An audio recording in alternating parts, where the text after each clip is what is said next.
All right, so it is 6 o'clock. I say we go ahead and get started. Thanks everyone for being here this evening for our program about Maine's Ecological Reserve System and the case for expanding it to protect more special and unique places here in Maine. We would have loved to have been with you in person for this program this evening, but we appreciate you for joining us here on Zoom instead. We hope that you, your friends, and family are safe and healthy during these challenging times. My name is Todd Martin. I'm the Grassroots Outreach Coordinator at the Natural Resources Council of Maine. NRCM is Maine's largest environmental advocacy organization, protecting, conserving, and restoring Maine's environment now and for future generations. For more than 63 years, NRCM has helped protect the places and the way of life that make Maine such a special place to live, work, and play. NRCM harnesses the power of the law, science, and the voices of more than 25,000 members and supporters here in Maine, across the country, and across the world. We have a staff of 26, and our office is located in Augusta, just steps from the State House. Before we get into our program this evening, just a couple of quick reminders about the Zoom technology that we're using. I'm sure 2+ years into the pandemic, we're all familiar with Zoom. Just a couple of quick reminders. First, the program is being recorded, and you'll receive a follow-up email tomorrow with a link to watch that recording on YouTube. And we hope that you'll share that with friends and family who are unable to join us tonight. Second, your video and your audio is disabled this evening by design, so you'll only be able to see and hear our panelists this evening. But if you have a question during the program, please type that question in the Q&A box, which you can find on the lower ribbon of your Zoom screen. And we'll have plenty of time for questions and answer at the end of the presentation. So before I turn it over to our first presenter, just a quick introduction of our panelists this evening. So joining us here tonight is Maine State Representative Nicole Grohoski. Welcome, Representative. Also joining us is Janet McMahon, a conservation planner who's been involved with ecological reserves from the very beginning. Welcome, Janet. Also joining us is Justin Schlawin from the Maine Natural Areas Program. Welcome, Justin. Thanks for being here. And Melanie Sturm, NRCM's Forest and Wildlife Program Director. Thanks for being here, Melanie. So without further ado, I'm going to turn it over to Representative Grohoski to get us started.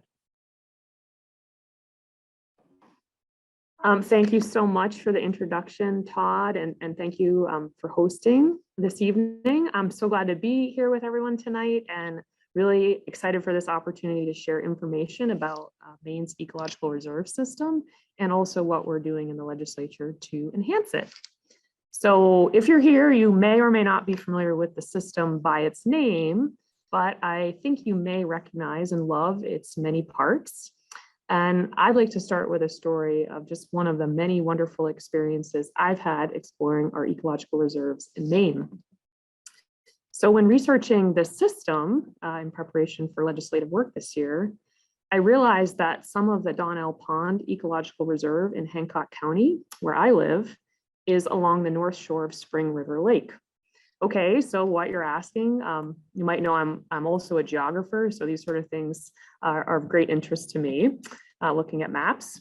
But there is a point to this story, and that is that 2 months into the pandemic, I joined a friend for a paddling adventure to navigate Tunk Stream from its source of Spring River Lake to the sea in Steuben. And as we pushed off from the boat launch, the view across the lake was stunning. A completely unmarred shoreline and mountains beckoned us toward the outlet. Many boaters were trying their luck fishing on the lake and enjoying time together in the fresh air, free for the time being from worry. And as we rounded the bend to exit the scene, we startled a moose, which lumbered off into what I now know was an ecological reserve. The adventure continued through rapids, around a waterfall, in meandering wetlands, and eventually to the ocean. And when we biked back to our cars to round out the day, this here was the view across the lake to the reserve. It was completely peaceful, quiet, and calm, the perfect end to an adventure and the perfect respite from the uncertainty and chaos of an upside down world. So I hope that as you learn more about the amazing properties in our ecological reserve system, you too will be able to think back on great memories and look forward to adventures ahead. So what is the ecological reserve system? The reserve system was created in the year 2000 by the legislature, acting at the recommendation of a broad multi-year stakeholder process. Ecological reserve is defined in statute as, and bear with me, I can't help myself as a legislator, I will let you know exactly what it is.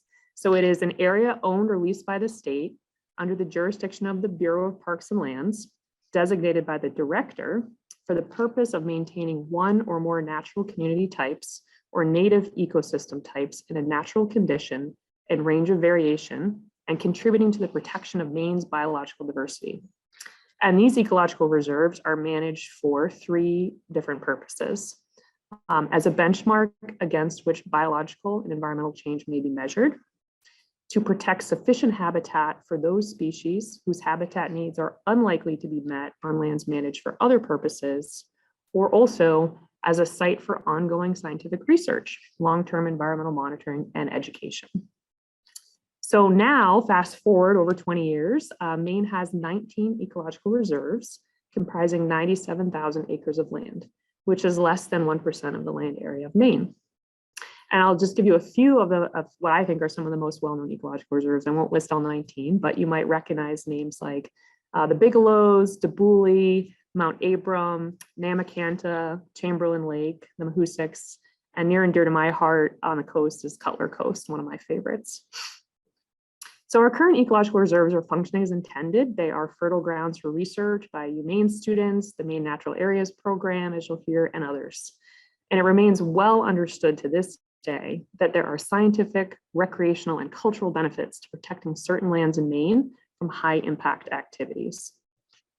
The system was intended to include a representative sample of all native ecosystems in Maine to allow for study and protection of biodiversity. I like to think of the ecological reserve system as like a Noah's Ark, a way to save just enough of everything that is special for the future. So far, we have assured many of these places safe passage on our ship, but there are other ecosystems in Maine that are not yet included. And there is more room, we need more room on our ark in order to achieve the goals of the system. So we're gonna need a bigger boat, and that's exactly what we've been working on in the legislature this year. So I'll leave you with a couple fun facts before I wrap up about the ecological reserve system, which I can't help myself, again, as a geography nerd. But the largest reserve in Maine is Nahmakanta, and it's less than 20% of the size of Ellsworth. I just chose Ellsworth because that's where I'm from, but it's also the second largest municipality in the entire state of Maine. So that might give you some sense of scale. Nahmakanta includes 333-year-old northern white cedar and a 410-year-old red spruce. And the world famous Appalachian Trail bisects this property. The smallest reserve is Wasaticook Stream in Penobscot County at 775 acres. But I think it's fair to say it's small but mighty. It is in the shadow of Baxter State Park and surrounded by our national monument. And one more fun fact, ecological reserves store roughly 30% more above ground carbon than other lands in Maine on a per acre basis. So these are really important tools in our goal to mitigate climate change. The ecological reserve system began as a vision to protect Maine's biodiversity and allow us to study landscape change. Many of the reserves have become beloved hubs for recreation and support our outdoor recreation and tourism economy. The utility of the system is now well established, well understood, and ripe for refinement. Some, but not all ecosystems are included, as I mentioned, and some examples are northern hardwood forest, cedar swamps in northern Maine, or large forest blocks in southern Maine, for example. And that is why we are working in the legislature to enhance the system. And I will just conclude by saying ecological reserves are more than just a system of parcels scattered around the state. They are in our very lifeblood here in Maine of our people, our flora and fauna, and our long history. They are, I think, what connect our past to our future. And they are where we can go to find quiet, to learn, to adventure, and to be in the wild. And similarly, they're invaluable to the many other species that we share this great state with. So I'll wrap up with that, and thank you again so much for the opportunity to share why I care about ecological reserves. Great.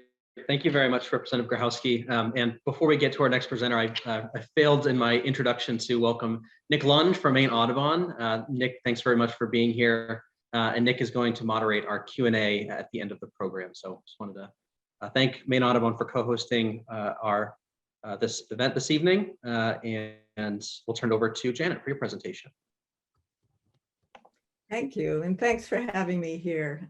This is going to be, I guess, the sort of science geeky part of the webinar. And what I'd like to do is talk about why an ecological reserve system, why the idea came up in the first place, and the rationale for how many and where, since that's been sort of the topic of the current legislation. In this photograph, which was taken on the Allagash, there's probably about 8 natural community types shown. So the idea was to have a reserve system that encompassed all of the state's biological and environmental diversity, or examples of each of the natural communities and landscapes we have in Maine. So it wasn't natural community by community. So the idea came up in the 1980s. There was a group of people from the School of Forestry at Orono, the Botany Department, the Wildlife Department, and also what's now the Climate Change Institute, along with Representative Jerry Bly from Natural Resources Council and Barbara Vickery from TNC. We met over probably a year talking about biodiversity in Maine and whether it was being protected adequately, and if not, what we could do to change that. It was on the heels of the budworm epidemic, and sprawl was, the idea of urban sprawl was sort of a new term that had come up. And you know, the state was changing pretty quickly, and there felt like a sense of urgency to understand what was going on with biological diversity and whether it was being protected. And at the very outset, climate change was a driver for our conversations. As I said, you know, part of the people, some of the people involved with climate change research at the university, and there was a shift in the conservation community at the time. And I could have the next slide, please. That if you focus on species, you're probably not going to succeed in the long term on protecting the state's biodiversity, because they're going to move. So if you have specific areas set aside that you designed around that set of species, they may not be there in 20 or 30 years.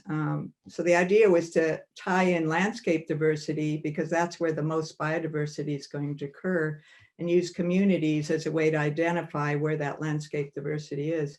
And this visual just shows what is likely to happen. You know, Maine's climate is going to resemble, you know, New Jersey, Pennsylvania by mid-century if we stay on the current emissions course we're on right now.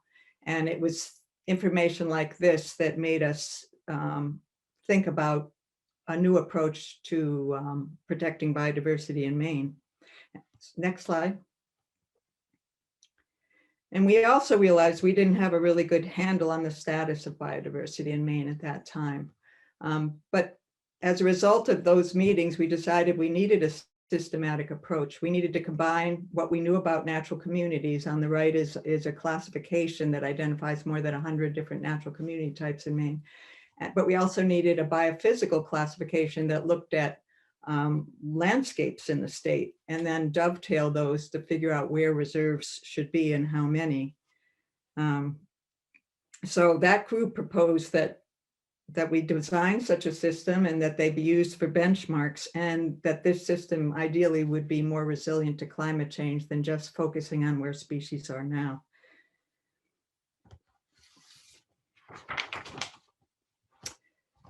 Okay, next slide.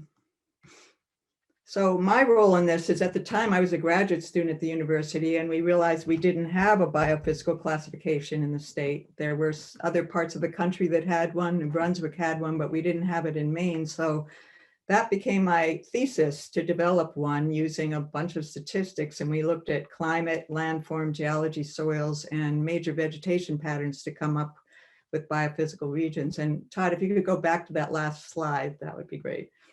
That slide on the left was the result of the thesis, and we came up with 15 different regions. That's since been somewhat modified to dovetail with New Hampshire's regions. Now there's 19 that come into Maine, but these are things like number 1 up on the upper left is the St. John uplands, and that's a much more boreal landscape than what you have, say, down in the Washington County coast, which is affected by cool, wet summers, fog, or the southern coast, which you get more, natural communities that you think of down in, say, Connecticut or Massachusetts. So this was, this became part of the foundation for the system. Next slide. So it was Jerry Bly that helped come up with a legislative resolve that asked us to prepare a report to the legislature back in 1993. It was completed to come up with a blueprint for a system using that biophysical region and community classifications, and also doing an inventory of all our current public and private conservation holdings, the major ones. We actually looked at almost 800 of them to see which ones might qualify as reserves. In the end, it was about 67 of them, and I won't go into that now. So what I'd like to do is spend a few minutes just talking about the approach, just so you understand it, because it's not like we're just picking the prettiest areas in the state or the most iconic areas or the ones we think people will like the most. It's definitely a science underpinning. Next slide. So as I said, the regions are based on climate. We looked at major climate patterns, landforms, which is topography and aspect, geology and soils, and general vegetation patterns, focusing mostly on tree species and different types of wetlands. And that was used to come up with those biophysical regions. And what I'd like to do, well, in mid-coast Maine, you can expect certain communities in certain landscape positions. This is Mount McGuntacook and Camden, and on the north sides of slopes, you'll see spruce fir. On the summits, you might see oak and pine. On the south side, you'll see other forest types. So it's predictable in those different regions. Next slide. And the idea is you sort of tie it all together. You're looking at what's underneath the vegetation. You're looking at, again, the topography. You'll get different suites of species in predictable places, depending on which biophysical region you're in. And this is sort of an example from southern Maine. Next slide. So I just want to quickly show you a real life example. The Ecological Reserve system that was established by the legislature just considers reserves on public lands, but it was designed to include reserves on private lands as well, or that already existed on state parks. And so Camden Hill State Park actually is a really nice example of land that's being managed like an ecological reserve. And in this case, you can see a whole bunch of different natural community types, and they occur in predictable places. On the top, you get these bare open balds, spruce on the north slopes. You get these benches, which I'll talk about in a minute, and talus forests, where you get certain types of communities or more nutrients, like in an enriched hardwood forest. So this is the type of landscape you might see repeated in different parts of mid-coast Maine. Next slide. And in each of those locations, you'll get a different set of conditions, and as a result, a different set of natural communities. For instance, on the summit, the soils are thin, not many nutrients. It's an open canopy. You have a lot of stunted oak pine, and that's a type of natural community. On the lower south-facing slopes, might be warmer and deeper, more nutrients. You get hardwoods. And on the north slopes, cooler, steeper, you might get more conifers like hemlock forests or spruce fir forests. Next slide, please. And as a result, you get different suites of species associated with those canopy types. Like if you go up to most any hilltop in the mid-coast, you'll see a whole bunch of what we call ericaceous species, things like blueberries and crowberry, winterberry, things that, well, produce a lot of berries that are good to eat, among other things. But anyway, there's certain types of vegetation associated with each of these community types that are fairly predictable. Next slide. And in other parts of Camden, where you get the rich nutrients, we call them benches or toe slopes, you get species often that are rare, which was initially a major focus of the reserve system, but we're looking at both common and rare species. Next slide. So back to the biophysical region. The idea is to not just have one example of a community in the ecological reserve system, but to have one example in each of the regions in which they occur, because there's no one representative type of, say, a northern hardwood forest in Maine. You're going to see real differences if you look up in the Allegash or you look down in mid-coast Maine or southern Maine in those community types in terms of the suites of species that are there. So the system was looking at this idea of representation, but also common and rare communities and species, and also landscape scale. The idea, well, I'll talk about this in a minute, but some of the reserves were designed to be fairly large and encompass some of the more common natural community types, and some were pretty much designed to run one rare community type or suite of species. So there's some apples and oranges in the mix. Next slide. And as an example, if you go into the Western Mountains, we think of spruce fir forest, you're climbing up high. Those are very, very different from what you see on the Washington County coast, for instance. And you might have the same tree species there, but if you look at what's in the ground layer, it's very different. Next slide. And that's just a Washington County coastal scene. And next slide. And as I said, some of the reserves were designed around communities that are really unusual in Maine or suites of species. And this, and in a couple of cases, systems that have to be managed to be maintained that way, like a fire dependent system like this, which is Kennebuck Plains. And it has a bunch of plants. This is a gentian, the purple plant you're seeing, that are associated with it, and also rare birds like an upland sandpiper. So in order for the system to truly represent the state's biodiversity, you have to also look at some of the things that aren't common. And there may just be one example of this in the system because it's only found in one biophysical region. Next slide. So the idea in terms of designing the actual reserves, we use communities to locate them. The idea is to have each community represented in each of the biophysical regions in which it occurs.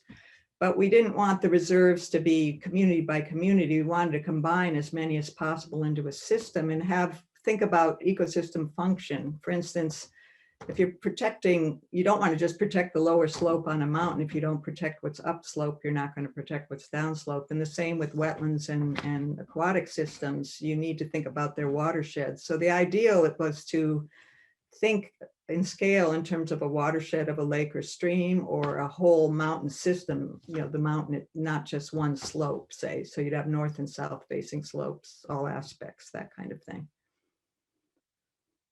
Next slide.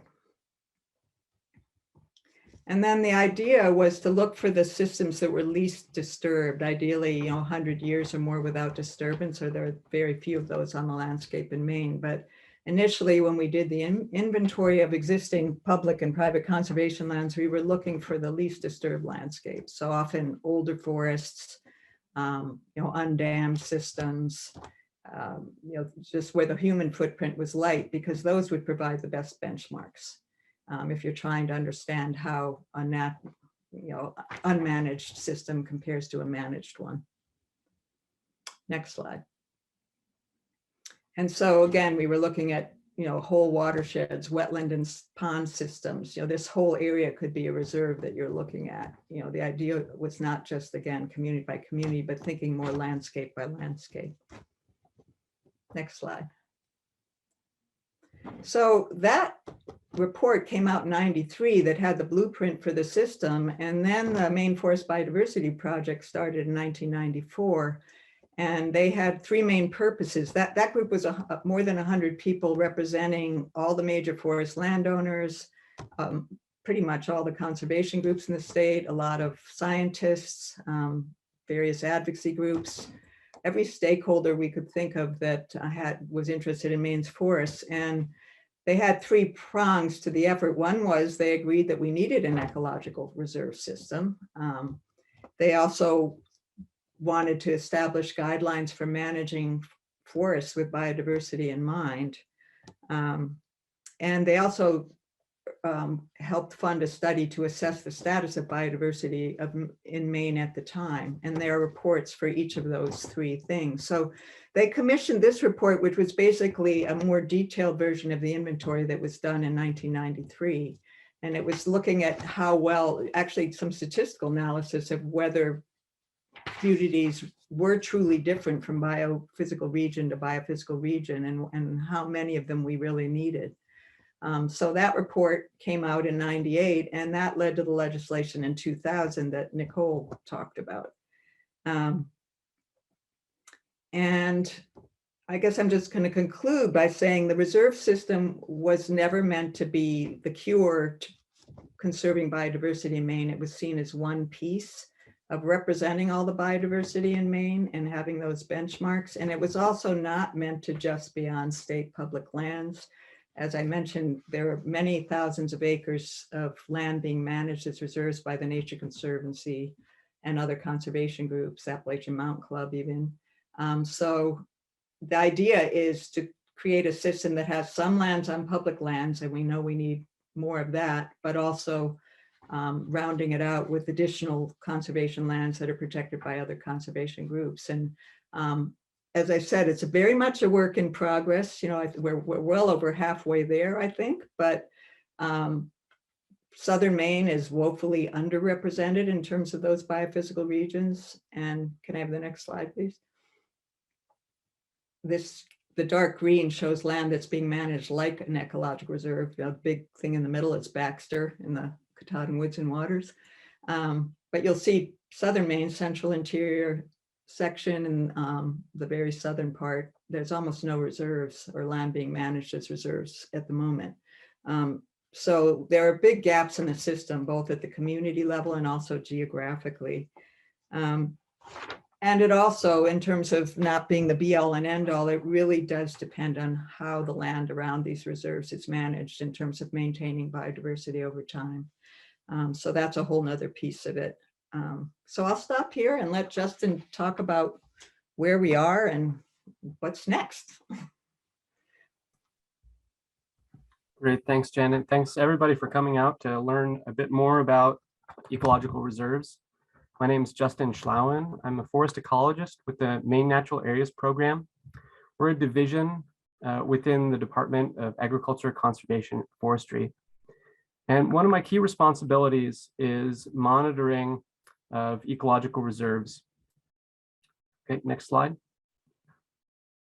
So in this talk, I'm going to just cover a handful of things. I'm going to start with where and what are the ecological reserves.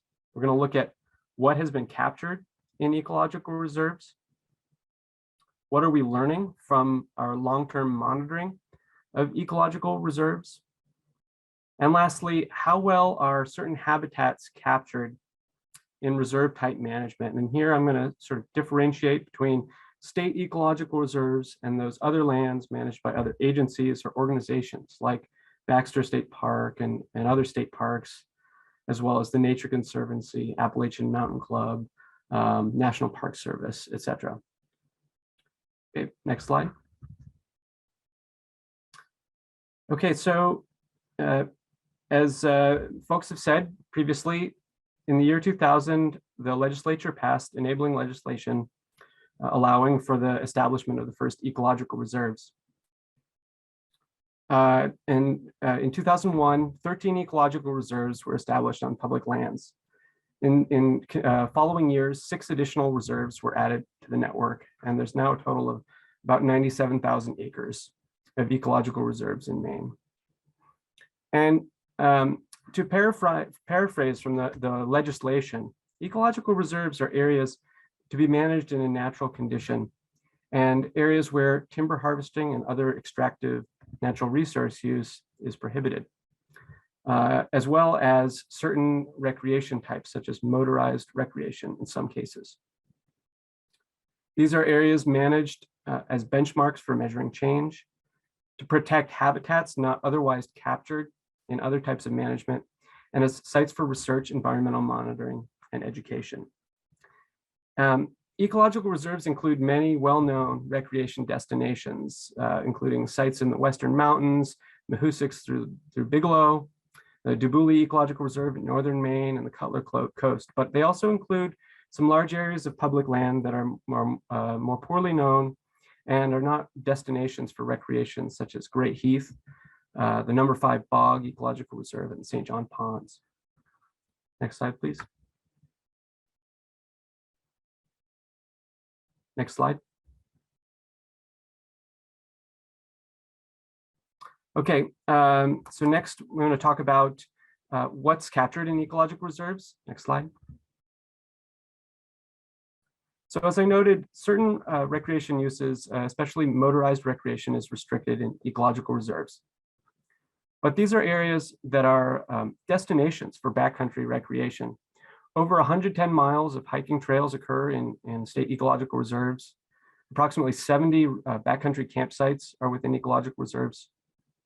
4 mountains over 4,000 feet that are key recreation destinations are included in ecological reserves, including Abram, Bigelow, Old Speck, and Crocker Mountains. Ecological reserves are open for hunting under the regulations and rules of the Department of Inland Fisheries and Wildlife. And they also contain many high-quality fishing destinations, including 19 heritage fish waters, where self-sustaining populations of cold water species persist. Next slide, please. Okay, so we'll do a little rundown of the biodiversity values captured in ecological reserves. Nick, can you just make sure to add the photo credits? We had a slight animation problem here. Thank you. Okay, so ecological reserves capture locations of 40 unique rare, threatened, and endangered plant species. I just want to highlight the plant species shown on this slide. This is the tufted saxifrage. It was recently discovered from the slides on the south side of Gardner Pond in the Dabooley Ecological Reserve, pictured below. This is a species whose primary range is in Arctic and subarctic.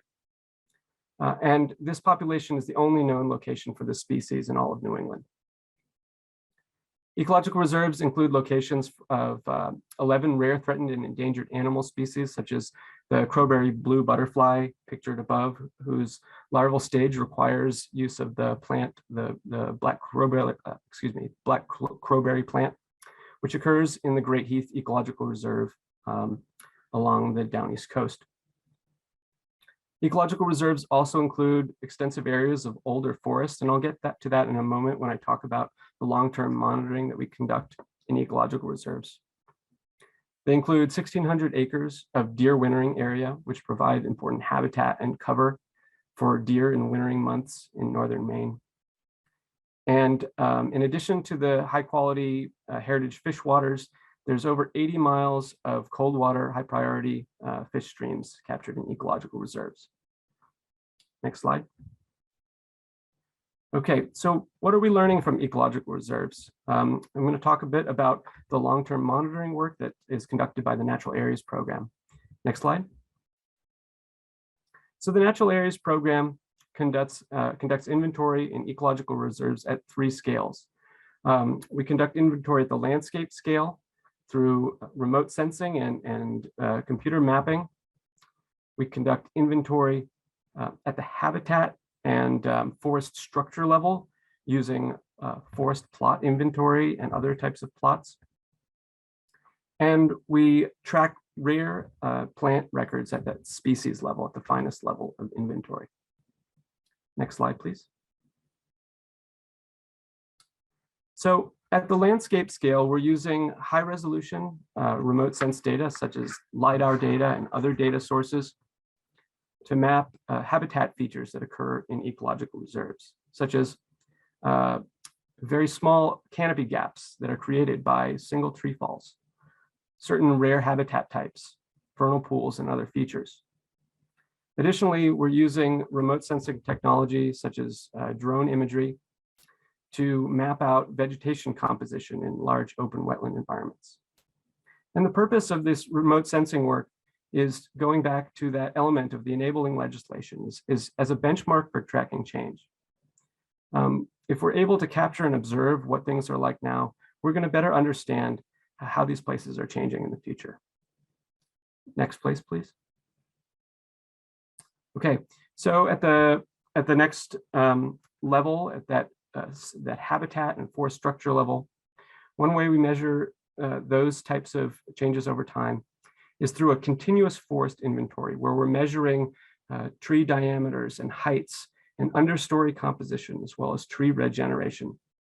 And we have a network of forest monitoring plots across public lands. And this is conducted in partnership with the Nature Conservancy, as well as Baxter State Park and Department of Inland Fisheries and Wildlife, on lands that they manage in a way that's consistent with BPL's ecological reserves. Next slide. So what are we learning from ecological reserves?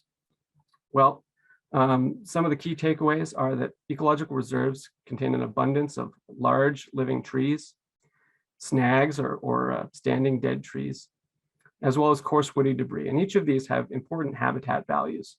Large live trees have important furrows and bark for certain invertebrate species and lichens. Snags provide cavity nesting habitat for birds and mammal species. And coarse woody debris provides important habitat for wood-boring beetles, wood-rotting fungi, amphibians, and as cover for certain vertebrate species. But I think that the thing that kind of sums up what ecological reserves look like in terms of forest structure, I'm going to turn to this chart here. And I was allotted a single chart in this presentation, so I'm going to use my allotment here. And I just want to point out some of the differences between ecological reserves and forests statewide. And so just the first thing I'm going to point out is the similarity that the most common forest age, both in ecological reserves and statewide, is forests in that age category of 60 to 80 years, where ecological reserves a little less than 20% and a little over 20% of forests statewide are in that sort of age category. But that's where the similarities end. Ecological reserves contain significantly more area in those older forest age categories, 100, 120, 150 years. Statewide, less than 1% of Maine's forests are older than 150 years old, versus ecological reserves, where over 15% of ecological reserves are in that older age category.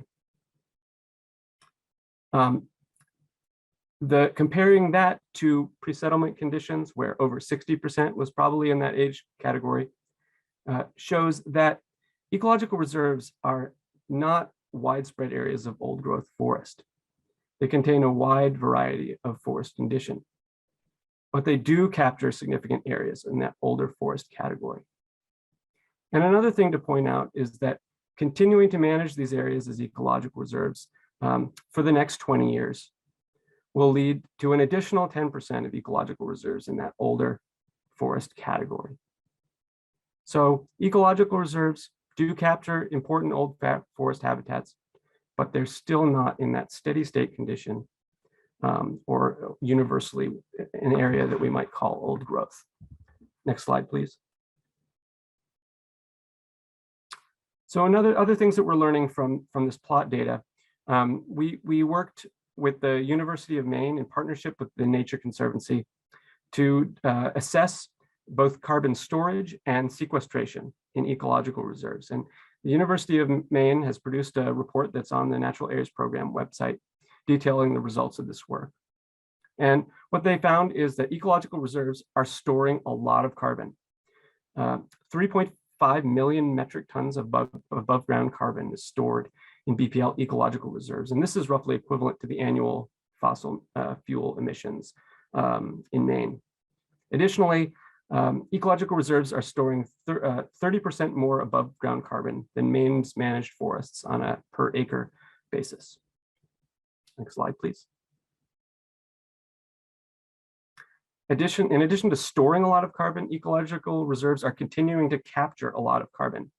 35,000 metric tons of carbon per year are sequestered in ecological reserves, and this is equivalent to the yearly emissions of 7,500 cars. Ecological reserves are carbon sinks and are capturing on average at least as much carbon as managed forests on a per acre per year basis. So ecological reserves are really important in the picture of sort of capturing and storing carbon on the landscape to offset the effects of carbon emissions and climate change. Next slide, please. So at that final scale of monitoring, I mentioned that we monitor at the species scale. The Natural Areas Program tracks rare plant records in ecological reserves. And there are 40 rare plant species that occur in state ecological reserves. And these are made up of 74 total population records because certain species occur multiple times. And this includes species of mountaintops, of large open wetland systems, calcareous fens, and other sites. But I want to focus in on the rare plants that occur in forests. These species shown here is showy lady slipper, marsh valerian, lesser green, wintergreen, lapland crowfoot. They all occur in ecological reserves. These are all species who require conifer forest habitats. And ecological reserves contain a lot of areas that contain rare plant records for species that occur in coniferous forests. But there are far fewer species. There's almost no occurrences of our rare plant species of rich hardwood forest stands. And as in a few minutes, I'm going to talk about some of the gaps in our in lands managed like ecological reserves. But this is a consistent theme with that point. Okay, next slide, please. So lastly, I just want to touch on the independent research that's happening in ecological reserves. And I want to shout out to anybody who's a researcher or a student looking for a site to conduct a low impact research study. The ecological reserves are a great place to do that work. Over 30 independent research projects have occurred in ecological reserves, and they include themes such as climate change, wildlife and plants of unique habitats, and older forests. Next slide. Okay, on to my last topic. So how well are Maine's habitats represented in reserve type management? And here I'm not just considering state ecological reserves, but lands managed by other managers managed consistently with the state ecological reserves, such as Baxter, AMC lands, TNC, etc. Next slide. Okay, so looking at Maine's conservation status, I realize that a number on here is from an older slide. There's a little over 21% of Maine that's in land conservation, but the bulk of that area is in multi-use conservation, which includes working forest easements and other types of management. 4.8% of Maine is in reserve type management, which is sort of consistent with state ecological reserves. And as Janet noted earlier, the distribution of reserve type management is not equal across the state. And our reserve type management is disproportionately in the central western White Mountains, the eastern and the eastern interior and east coast. And this is driven by large areas of conservation, including Baxter or Acadia National Park. But areas such as southern and central Maine, South Central Maine, as well as Eastern Aroostook County, have much less reserve type conservation. And the habitats that occur in these areas are among those that are more poorly represented in the network of ecological reserves. Next slide. Okay, so first looking at habitats that are well captured in reserve type management. High elevation habitats are very well captured. There's a rare forest type that we have in Maine called the subalpine fir forest that occurs at elevations above 2,700 feet. And over 75% of this habitat type is captured in reserve type management. Similarly, large open wetland systems are captured in reserve type management, such as large peatlands and tidal marshes, where over 20% of our tidal marshes are captured in reserve type management. Now, for tidal marshes, there are some additional concerns with sea level rise and other factors that are threatening those sites. But the fact that they are in that type of management might allow actions to be taken to maintain their resilience. Next step. Okay, moving on to habitats that are more poorly captured in reserve type management. I want to stress that this doesn't mean that they don't occur anywhere in this type of conservation management, but that High quality examples, both in terms of condition as well as the extent of these occurrences, are much more poorly captured among certain ecoregions. This includes large blocks of forest in pretty much all of southern Maine, spruce flats pictured above in eastern Maine, as well as forest habitats of rich soils such as northern hardwood forest, northern white cedar swamps, and floodplain forests. And that's consistent with what I was describing earlier about the rare plants. Next slide. So to sum up, ecological reserves provide important old forest habitat and are storing and sequestering significant amounts of carbon. Ecological reserves are still accumulating volume and have not reached a steady state where growth equals mortality. In other words, they're not quite at that old growth state. Ecological reserves fill important gaps in Maine's conserved lands and serve as important benchmarks for research, but certain habitats are still poorly captured in reserve type management. And lastly, these are some really cool places, and they're definitely worth checking out. Thank you very much.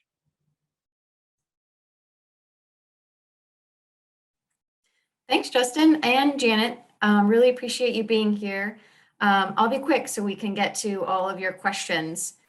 We just learned how valuable ecological reserves are and why more reserves are needed, but the law establishing ecological reserves that went into effect in 2000 limits the number of acres the Bureau of Parks and Lands is permitted to manage in various ways. Because there's a conservation need for more of these lands, legislation was necessary to update the law, which is what LD 736 seeks to accomplish.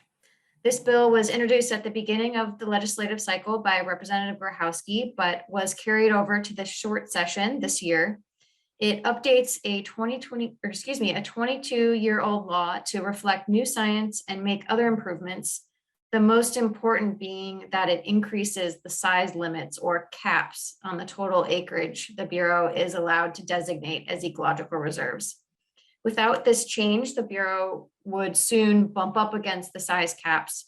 So LD 736 creates the opportunity for the Bureau to add more reserves to the network of ecological reserves across the state.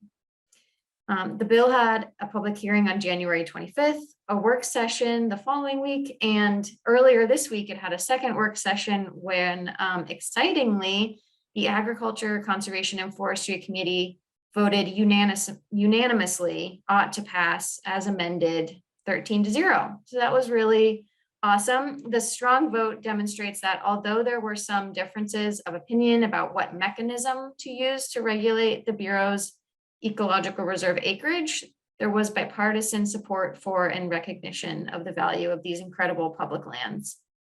The bill is headed to the floor of the House and Senate soon. If you like what you learned today, please ask your lawmakers to vote in support of LD 736.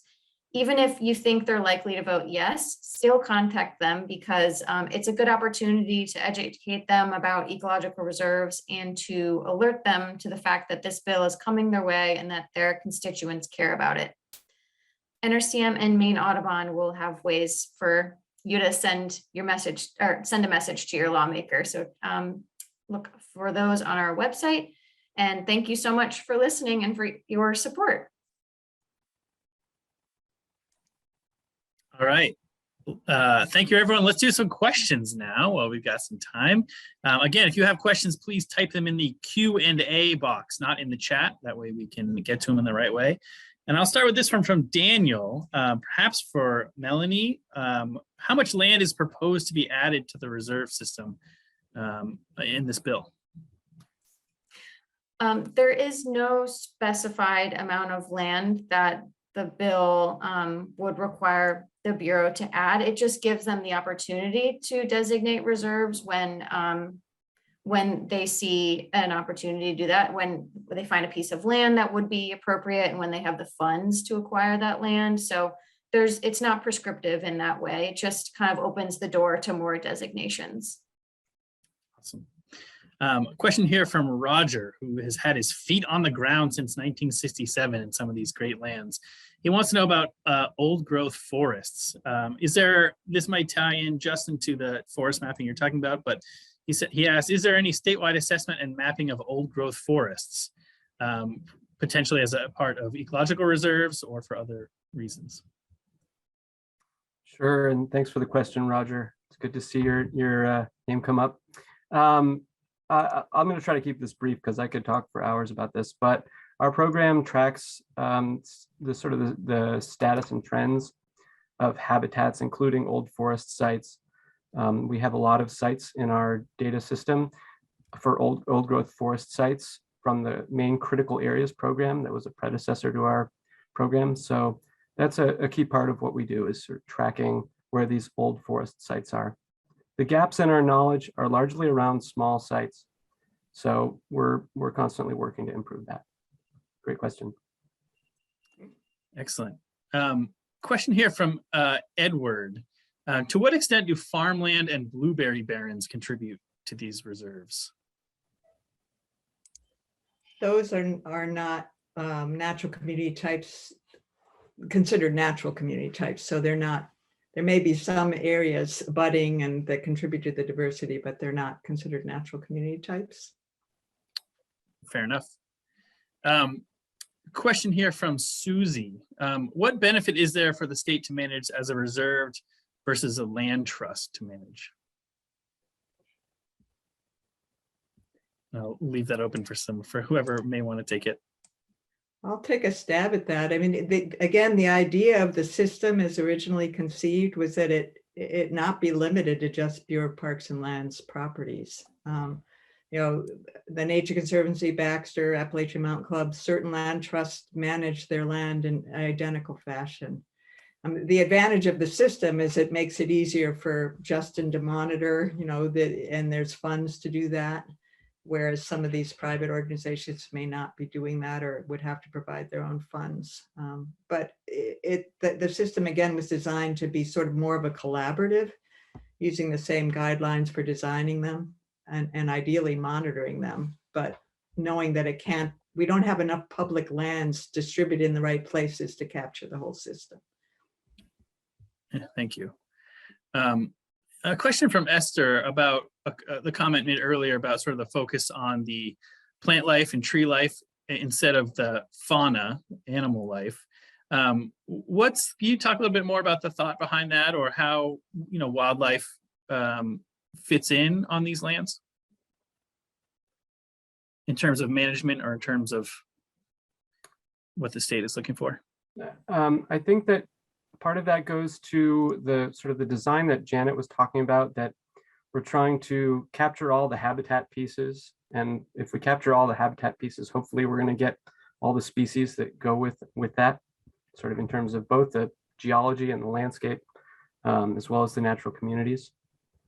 The Department of Inland Fisheries and Wildlife is tracking rare animal records that occur in ecological reserves. And so that's not my primary responsibility, so I didn't really touch on it, but that is ongoing as well. Great. Justin, you made a comment that ecological reserves store more carbon than non-reserved forests, and Kate asks why.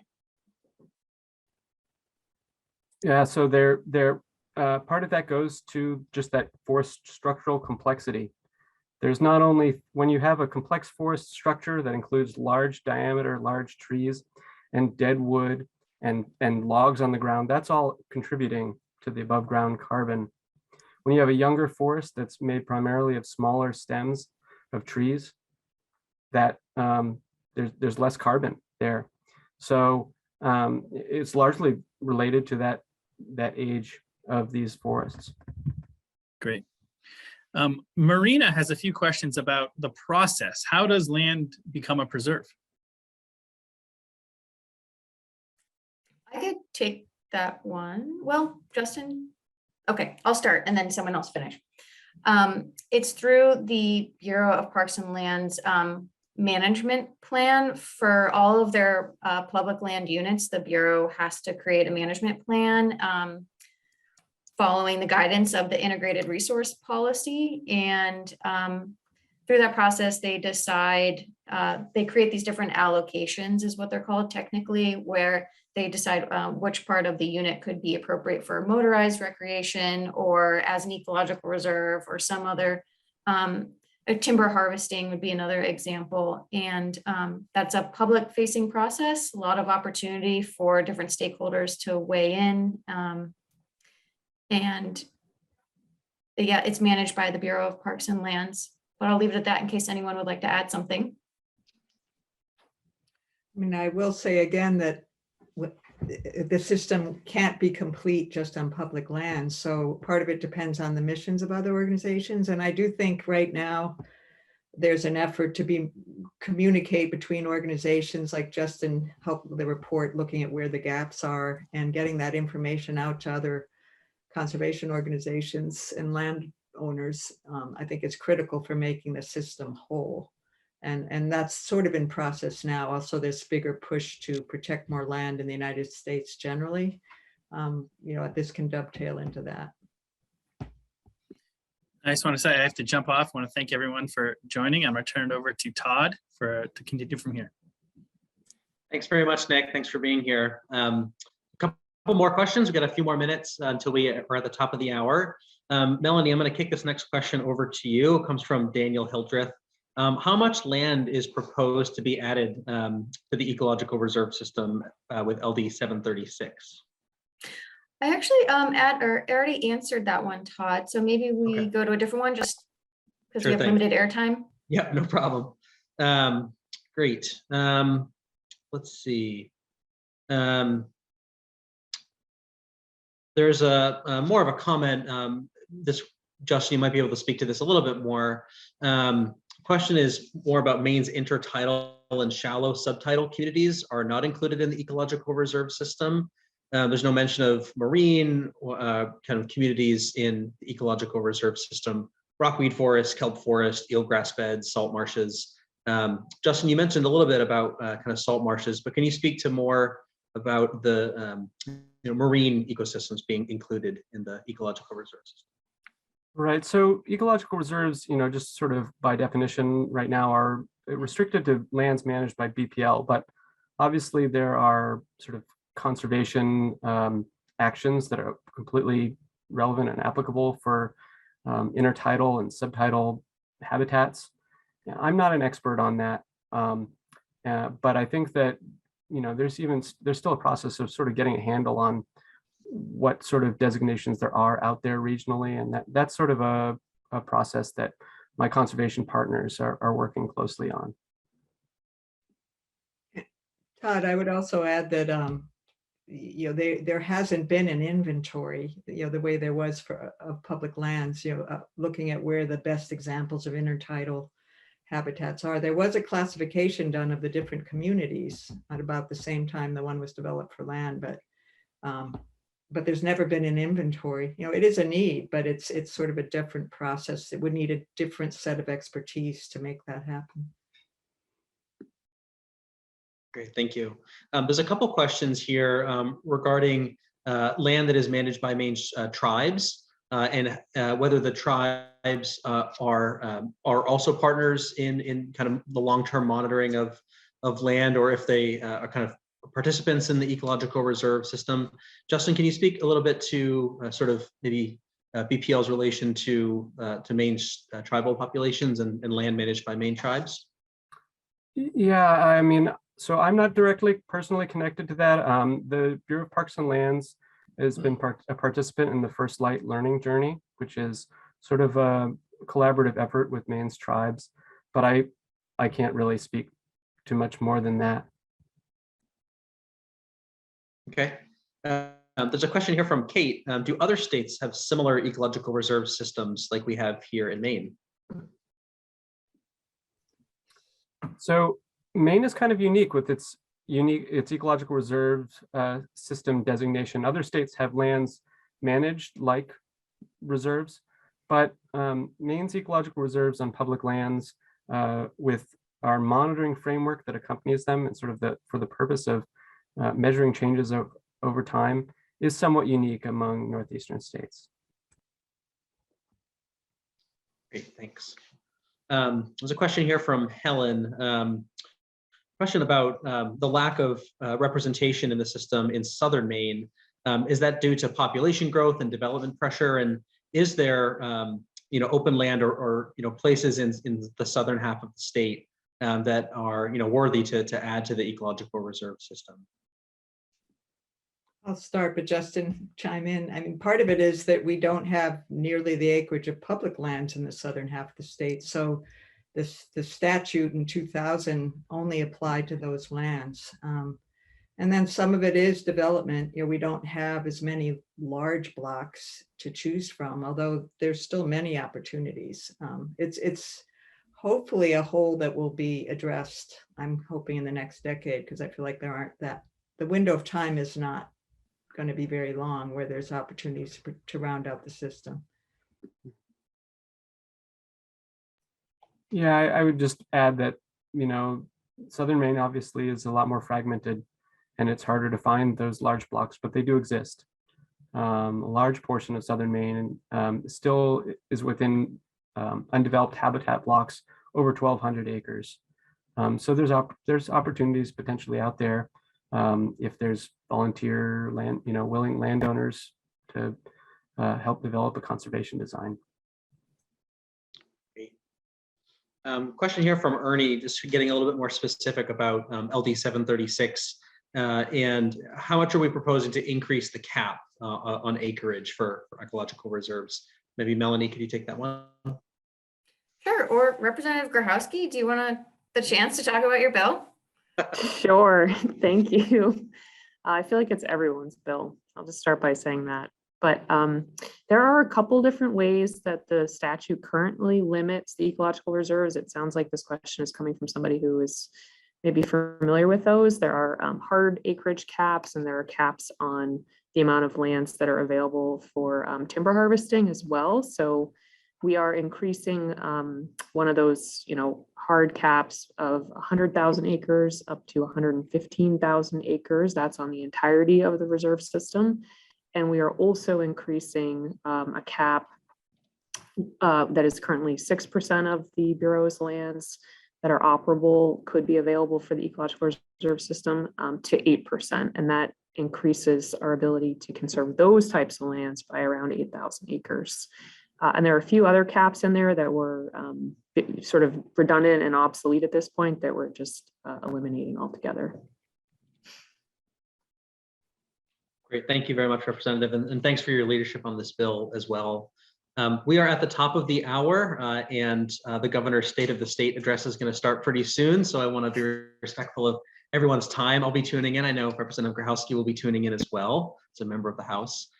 So thank you to all of our panelists this evening for sharing about Maine's ecological reserve system.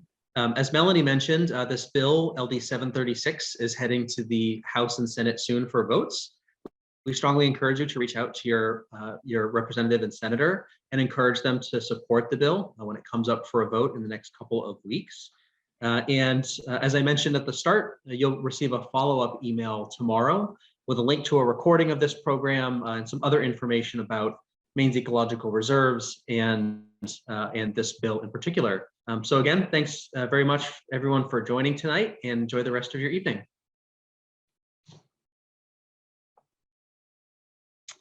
Good night.